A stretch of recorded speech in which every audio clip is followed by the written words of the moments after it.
Hi welcome guys मु अभी आप स्वागत करुच्चे आ गए नुआ ब्लॉग को। तो गाइस आज आम जो गोटे स्पेशल माटी हांडी मटन खाइबा। तो गाइस तो चलो जी मुझे कौ जगह नहीं जाऊँ कौ लोकेशन मटन रेट केते रिव्यू सब देखिए वीडियोटा लास्ट देखो भल लगे लाइक शेयर सब्सक्राइब निश्चय करेंगे।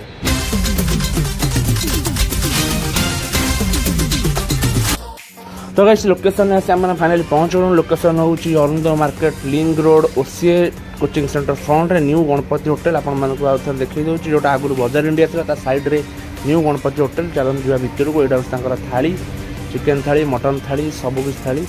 तो यहाँ हूँ भाई स्पेशल माटी हांडी मटन।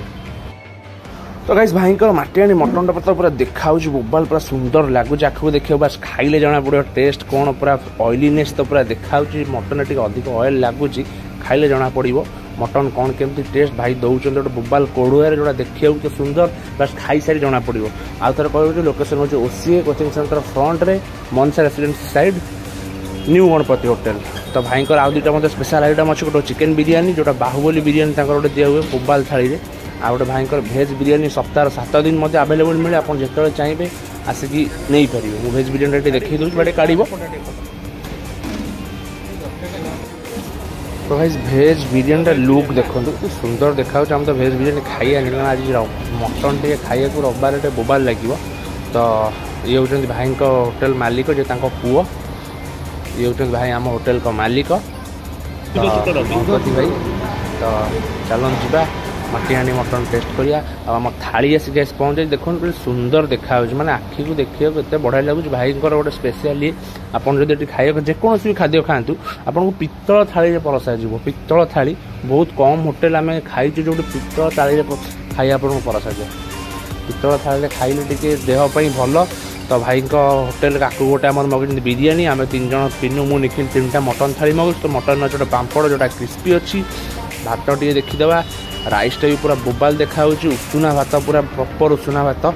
तो चिप्स टे देइचंदी आउ भाई देइचंदी मटन आलुटा देखो लगुच आलुटे सीझिनी मटन पूरा बोबाल देखा 4 ରୁ 5 पीस मटन गाइस अच्छी बेसी पीस मटन ना 5 पीस मटन जार प्राइस हूँ मात्र 150 टका मटन थाली प्राइस मटन टी गाइस सीझी था जना पड़ी खाइले जना पड़ो।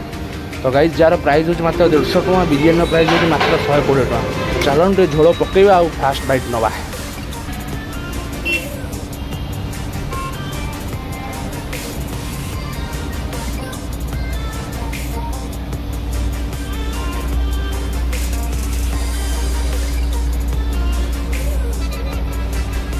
तो गाइज मटन आउटे सीझी खांदा खाइला पड़े लगुच। तो चलो गाइज टेस्ट टी भल अच्छी कहीं झोलटा पूरा बोबाल लगुच मटन टी सीझी से चलीजे आडजस्ट करदा झोलटा बोबाल लगुच आप खाली झोल भात खाईदे।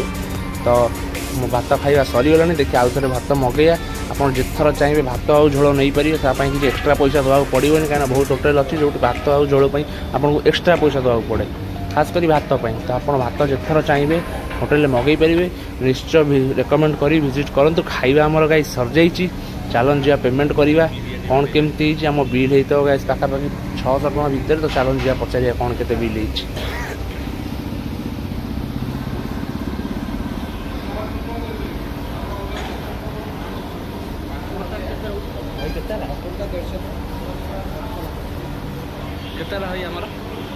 भाई टे लाजा कर यूट्यूब देखिकी चलन जी रिव्यू करिया मटन खाया सब चलन जी रिव्यू मटन पिला पूरा बोबाल वीडियो आप देखते पूरा माटी हांडी मटन जार प्राइस रही मात्र 150 टका मटन थाली आपको मात्र 150 टका मिल। लोकेशन तो आपको कहीदे बजार इंडिया मनसा residency side Cuttack Arunoday market 150 टका मतलब कटक में मटन मिलवा बहुत रेयर मैं आजकल जो टाइम है मटन कौटी 200-250 टका तलू मिले बहुत कष्टकर।